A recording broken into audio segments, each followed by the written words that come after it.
ወበረካቱ ውድና የተከበራችሁ የተወደዳችሁ የሉሉ ሸቃሊ ቤተሰቦች እንደምን አላችሁ? እንደምን ቆያችሁ? እንደምን ሰነበታችሁ? ከኔ ጋር አልሐምዱሊላህ ረብል ዓለሚን ሁሉ መልካም፣ ሁሉ ሰላም ነው። ለዚህ ዩቲዩብ ቻናል አዲስ የሆናችሁ ላይክ እና ሼር፣ ሰብስክራይብ እያደረጋችሁ ቤተሰብ እንድትሆኑ በትህትና ጠይቃለሁ። ዛሬ በጣም እጅግ በጣም ወሳኝ በሆነ ነገር ነው ወደ እናንተ የመጣሁት እህቶቼ ማለት ነው። ሁላችሁም ላይክ እያደረጋችሁ ሼር እያደረጋችሁ ብዙ እህቶቼ ጋር እንዲደርስልኝ አድርጉ ማለት ነው። እናንተ 2 ዓመታችሁን የጨረሳችሁ እህቶቼ እንድታዳምጡኝ ጆሮ እንድትሰጡኝ እፈልጋለሁ። ወይም ደግሞ 2 ዓመታችሁን ባጨርሱም ብቻ አረብ ሀገር ላይ ያላችሁ እህቶቼ፣ ኮንትራት ላይ ያላችሁ እህቶቼ እንድታዳምጡኝ እፈልጋለሁ። ከኢትዮጵያ የሆነ ነገር ይዛችሁ መግባት አለባችሁ። የሆነ ነገር ሌላ ሀገርም ሄዳችሁ ለመስራት 2 ዓመታችሁን ጨርሳችሁ ሌላ ሀገር ለመስራትም በጣም ተፈላጊ ለመሆን አረብ ሀገር ላይ መጥታችሁ መዳብ ቤት ሰርታችሁ ተፈላጊ ለመሆን ድጋሜ ተፈላጊ ለመሆን ራሳችሁ ላይ መስራት አለባችሁ። እነዚህ 3-4 ነገሮች እናንተ ጭንቅላት ውስጥ መኖር አለባችሁ። ጭንቅላታችሁ ውስጥ አስቀምጣችሁ ደግሞ መስራት አለባችሁ። እኛ ብዙ ጊዜ አልተለመደም። ብዙ ጊዜ ያየሁት ነገር ምንድነው? 10 ምናምን ዓመት ሰው ቤት እንሰራለን። አንዱ ካልተመቸን አንዱ ቤት እየቀየርን እየተገለባበጥን እንሰራለን። በቃ የኛ ህይወት በሰው ቤት ላይ ያለ ብቻ አድርገን ነው፣ እኔን ጨምሮ ማለት ነው። እኔ አሁን ላይ ነው እየነቃሁ የመጣሁት። አሁን ላይ ነው አይምሮዬ እየሰራ የመጣው። ምክንያቱም ብር እንኳን ኖሮኝ እንዴት መስራት እንዳለብኝ አላውቅም ነበራ። እና አሁን ምነግራችሁ ነገር አለ። ኦንላይን ላይ ሆናችሁ ዩቲዩብ ላይ አድርጋችሁ ሰርች አድርጋችሁ የፀጉር ሙያ ተማሩ። ኢትዮጵያ ገብታችሁ በደንብ እዚህ ሆናችሁ እችላለሁ ካላችሁ ቋንቋ በደንብ ትችላላችሁ። ቋንቋ ዩቲዩባችሁ ላይ ዳታ የምትሞሉ ከሆነ ማንም ጋር አትደውሉ። ማንም ጋር መደዋል አይጠበቅባችሁ። ማንም ጋር ማውራት አይጠበቅባችሁም። ጓደኛዬ፣ የሀገሬ ልጅ፣ የሰፈሬ ልጅ አይጠቅምሽም። ግን አንቺ ህይወትሽ ላይ ስትሰሪ ግን ይጠቅምሻል። እህቴ ሰርች አድርጊ እስኪ። ፀጉር አሰራር እንዴት ነው ብለሽ ሰርች አድርጊ፣ ተማሪ። ፀጉር አተኳኮስ እንዴት ነው? ፀጉር አጠቀላለል እንዴት ነው? ዩቲዩብ ላይ ሁሉም ነገር አለ። ሰርች አድርጊ፣ ተማሪ፣ ጻፊ፣ ተማሪ። ይሄ መተኮሻው አለ። ልብስ ከምትጠልቢ ይልቅ ልብስ ከምታዥ ይልቅ መተኮሻውን ጥለቢ። ተሽኤል ላይ ሰራሚኩን ጥለቢ። ከዛ አሸንጉሊት ጥለቢ። ይሄ ዊግ አለ በ15 ብር በ10 ብር የሚሸጡ ዊጎች አሉ። ጥለቢያቸው። አሸንጉሊትሽ ላይ አድርገሽ ፀጉርሽን ተለማመጅ። በትርፍ ሰዓትሽ ፀጉርሽን ተለማመጅ። ከዛ ፀጉርሽን ተለማምደሽ አንድ ሙያ ያሽ ማለት ነው። ሙያ ይዘሽ ኢትዮጵያ ትገቢያለሽ። ኢትዮጵያ ገብተሽ መልሰሽ በሰው ቤት ሰራተኝነት አትመጭም። ኢትዮጵያ ሄደሽ ደግሞ ሙያሽን አዳብሪው። ሙያሽን በደንብ ስሪበት። ያንን ሙያሽን ይዘሽ አረብ ሀገር ላይ የትም ቦታ ላይ ኮራ ብለሽ ትሰሪያለሽ። ሴፍቲሽን ጠብቀሽ፣ ንጽህናትሽን ጠብቀሽ ትሰሪያለሽ። ነገር ግን እዚህ ጋር መጥተሽ አሁን እዚህ ጋር ሆናችሁ ግን ይሄ በቃ የእንትናን ሪከርድ ላድርግ፣ እንትና ምን አለች፣ እንትና ላይቭ ላይ ምን አወራች፣ ዩቲዩብ ላይ ምን አለች፣ ያ ያንቺን አይጠቅምሽም። ያ ያንቺን ህይወት አይገነባልሽም። ያ ያንቺን ህይወት አብዴት አያደርግልሽም።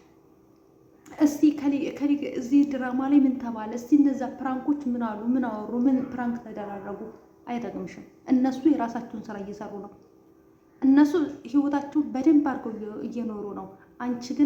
እኛ ግን እነሱን እያኗኗርን ያለ ነው። ሁልጊዜ ብዙ እህቶች ናቸው ቤት መቀየር ይችላሉ፣ ቤት እንደዚህ ላለሁ። ግን ቤቱን መቀየሩ አይደለም፣ ወደ ኢትዮጵያ መግባትን መፍራት አይደለም ማሰብ ያለባችሁ። ህይወቴን እንዴት ልገንባው፣ ህይወቴን እንዴት አድርጌ ከሰው ቤት መጀመሪያ የሰው ቤት ነው፣ ግን መጨረሻ እኮ የሰው ቤት አይደለም። እስከ መቼ ነው ሰው ቤት የምቀጥለው? ነገ ህይወት ያስፈልገኛል። ነገ መውለድ እፈልጋለሁ።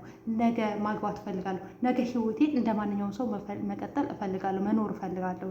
ልክ እኛ 10 ዓመት 12 ዓመት እንዳሳለፍ ነው እናንተ ደግሞ የእኛ ዕጣ ፈንታ እንዳትወስዱ። ተኛ ተማሩ። እኔ ህይወት አስተምሮኛል። እኔ ደግሞ ከተማርኩበት ነገር ጊዜ ካሳለፍኩት ነገር ጊዜን ካልተጠቀምኩበት ነገር ያናድደኛል። ጊዜን አልተጠቀምኩበትም በስርዓቱ፣ ግን ለእናንተ እየነገርኳችሁ ነው ያለሁት። ያንገበግበኛል፣ ያናድደኛል። ግን ያሳለፍኩት ጊዜ እናንተ እንድትጠቀሙበት እየነገርኳችሁ ነው ያለሁትኝ። በሰዓቱ መማር እችል ነበረ፣ የሆነ ሙያ መማር እችል ነበረ፣ ግን አላቅማ። የሚነግረኝ ሰው የለም፣ የሚመክረኝ ሰው የለም፣ የሚያወራኝ ሰው የለም። አሁን ላይ ጊዜ በራሱ አስተማረኝ። እድሜ በራሱ ያስተምራችኋል። እድሜ በራሱ ጊዜ በራሱ ከሚያስተምራችሁ በፊት እናንተ ራሳችሁ ላይ ስሩ። የኢትዮጵያ ሰው ራሱ ላይ እየሰራ ነው። ራሳችሁ ላይ የምታባክኑ ጊዜ ምንም አይደለም። ዛሬ ላይ ሺኤል ላይ 100፣ 300፣ 400፣ 500፣ 600፣ 700 ብር ዕቃ እንጠልባለን። ያ ምንም አይደለም፣ ችግር የለውም። አንልበስ፣ የተወሰነ ነገር ካለን ልብስ ይበቃናል። ነገ ግን ህይወታችንን ስናስተካክል የሆነ ሙያ ይዘን ገብተን በሙያችን ስንወጣ ግን የፈለግነውን ብራንድ መልበስ እንችላለን። የፈለገውን ብራንድ ሽቶ መጠቀም እንችላለን። የፈለግነውን ብራንድ ጫማ መልበስ እንችላለን። ዛሬ ላይ ግን የፈለግነውን ብራንድ ሽቶ እንድንለብስ፣ የፈለግነውን ብራንድ ልብስ እንድንለብስ ከፈለግን ዛሬ ላይ መስራት አለብን። ዛሬ ላይ መቸገር አለብን። ያው ህይወት እየቆየ አስተማሪ ነገር ይሄ ነው። ዛሬ ላይ ህይወታችን ላይ መማር አለብን፣ መስራት አለብን ብዬ ነው የማስበው። እና ስለዚህ ሙያ ይዛችሁ ግቡ። በጣም ምግብ ላይ እዩ፣ ተከታተሉ፣ የአረብ ቻናሎችን እዩ። የምግብ ባለሙያ የሆናችሁ ብትወጡ በምግብ የምትመጣው እህት ደሞዝ እና በጽዳት የምትመጣው ምንም የማታውቀው እህት ደሞዝ አንድ አይደለም። በፀጉር ሙያ፣ በተለያዩ በመሳጅ ሙያ መሳጆችን ብትማሩ አረብ ሀገር ላይ የመሳጅ እንትን በጣም ተፈላጊ ነው። መሳጅ ብትማሩ ቀላል አይደለም። እውነቴን ነው የምላችሁ፣ ቀላል አይደለም። በመሳጅ ሙያ ሴፍቲያችሁን ጠብቃችሁ ትሰራላችሁ፣ በሴቶች ላይ ማለት ነው። ስለዚህ ሙያ ይዛችሁ ግቡና ያንን ሙያችሁን ኢትዮጵያ ከፍላችሁ አዳብሩት። ከዛም በኋላ ይሄ ሰርቲፊኬት አለኝ፣ የዚህ ሙያ ባለቤት ነኝ፣ በዚህ በሙያዬ ነው መውጣት የምፈልገው ከሀገር በሉ። ዛሬ ላይ በአረብ ሀገራቶች የፀጉር ሙያተኞች እየመጡ ነው። ትንሹ ደሞዝ የሚባለው 2000 ሪያል ነው። የጠጉር ደሞዝተኛ ትንሽ ደሞዝ የሚባለው ኮንትራት የሚመጡት 2000 ሪያል ነው። ከ2000 እስከ 2005 ከ3000 ብር ነው የሚመጣው። ቀስ ቀስ እያላችሁ ራሳችሁን ታዳብራላችሁ። ስለዚህ አልችልም የሚባል ነገር ከጭንቅላታችሁ አውጥታችሁ ራሳችሁ ላይ በደንብ ስሩ። እርግጠኛ ነኝ ይህንን አሁን የቪዲዮ ለፈልፋለሁ አወራለሁ እንጂ የሚያየኝም የሚያዳምጠኝም የለም። ምክንያቱም አብዛኛው ሰው እንደነገርኳችሁ ፕራንክ ቦታ ነው የሚከታተለው፣ የሚጠቅመው ቦታ ላይ የሚከታተል የለም። ስለዚህ ቋንቋ በደንብ ተማሩ። አልችልም የሚባለው ነገር አስወግዱት። ቲክቶክ መደለት ካለባችሁ ደልቱ፣ አያስፈልጋችሁ። ቲክቶክ ላይ የምትጨፍሪ ከሆነ ከዛሬ ጀምረሽ ድሌት አድርጊው። ለምን መሰለሽ? ነገሽን ለማሳመር ነገሽን እንዳታሳመር እንቅፋት የሚሆኑሽን ነገራቶች በሙሉ ማስወገድ ይኖርብሻል። ለምን? ነገሽ ስለሚበልጥብሽ፣ ከዛሬው ይልቅ ነገሽ ስለሚበልጥብሽ፣ ነገሽን ማሳመር ስላለብሽ እና ይሄ ነገር አለ እህቶቼ፣ ረክዛችሁ ብታዳምጡ በጣም ነው ደስ የሚለኝ።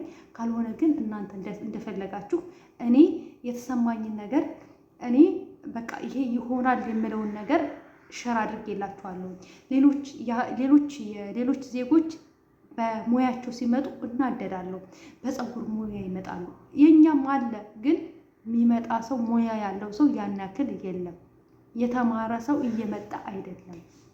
እናንተ ሁልጊዜ የተማራችሁትም ለምሳሌ በነርስ የሚመጡ አሉ። ነርስ ተምራችሁ ግን ሰው ነው የምትሰሩት። የነርስ ሙያችሁን በደንብ አድርጋችሁ አደብራችሁ ውጭ ላይ ያለው የነርስ ሁኔታ እንዴት ነው? አዲስ አበባ ላይ አለ የተባለ ትምህርት ቤት በደንብ መማር አለብኝ፣ በደንብ እውቀቴ ማዳበር አለብኝ ብላችሁ ከፍላችሁ በደንብ አዳብሩ። ከዛም በኋላ እኔ የነርስ ባለቤት ነኝ በኢትዮጵያ። ከኢትዮጵያ መውጣት ከፈለጋችሁ እንደዛው መውጣት ትችላላችሁ። የመሳጅ ባለቤት ከሆናችሁ፣ ባለሙያ ከሆናችሁ፣ የፀጉር ባለሙያ ከሆናችሁ በሙያችሁ ትመጣላችሁ። ሙያ ካላችሁ አሁን ብዙ እህቶች አልመረጣለን፣ እንዴት እንሆናለን፣ እንደዚህ እንሆናለን። በአሁን ሰዓት ላይ እየተማረ ነው እየተፈለገ ያለው። እንደ በፊቱ አይደለም። እንደ በፊቱ አይደለም። አሁን በጣም ስደተኛ በዝቷል። ደግሞ የሚፈለገው የተማረ ሰው ነው። ቋንቋ የሚችል ሰው ነው የሚፈለገው። ቋንቋሽ ላይ በደንብ ስር፣ ሙያ ላይ በደንብ ስር። የምን ሙያ የሚጠቅም ሙያ ይዛችሁ ቶሎ በተለይ የመሳጅ ሙያ፣ የፀጉር ቤት ሙያ፣ የነርስ ሙያ፣ ተለያዩ ሙያዎች ካሏችሁ፣ የፈርኒቸር ሙያዎች ካሏችሁ፣ የልብስ ዲዛይነሮች ከሆናችሁ በጣም ትፈልጋላችሁ እህቶች። ውጭ ላይ ይሄ ስራ በጣም ይፈልጋል። እነዚህ ባለሙያዎች በጣም ይፈልጋሉ። የልብስ ባለሙያ፣ የልብስ ዲዛይን ማድረግ፣ ልብስ ዲዛይን ማውጣት፣ የልብስ ዲዛይን መስራት፣ ልብሶችን መስፋት በዲዛይን እንደዚህ አይነት ሙያ ላይ ካላችሁ ውጭ ላይ በጣም ትፈልጋላችሁ። ግን ምንም ቋንቋም ሳትችሉ ሙያም ሳይኖራችሁ ዝም ብላችሁ እንደዚህ ልምጣ ብላችሁ አይሆንም። ሙያ ያዙ። ሁልጊዜም ህይወታችን በሰው ቤት አይቀጥልም። የሆነ ሰዓት ላይ የራሳችን የሆነ ነገር ያስፈልገናል። ስለዚህ ዋጋ መክፈል አለባችሁ። አይዞ ለሰው ብዙ ዋጋ እየከፈልን አይደል እንዴ? እንዴት ለራሳችን ዋጋ መክፈል ያቀተናል? ለሰው ብዙ ዋጋ እየከፈልን ነው። ለራሳችን ትንሽ ዋጋ መክፈል ይኖርብናል። እላችኋለሁኝ። እወዳችኋለሁ፣ አከብራችኋለሁኝ። ለፈለፍኩባችሁ ሌላ እንድሰራላችሁ የምትፈልጉት ነገር ካለ ጻፉልኝ። አረበኛ የሰራሁት አለ፣ ነገ ይለቀቃል ኢንሻአላህ። ካላህ ጋር ያው ጠፍቼ ነበር፣ ያው መጥቻለሁኝ ኢንሻአላህ። አይቋረጥም። በዚህ ጉዳይ ላይ ብትሰሪልን፣ ይህን ሀሳብ ብትሰጪ የምትሉ ካላችሁ ኮሜንት ስር ጻፉልኝ። እወዳችኋለሁ። ባይ ባይ።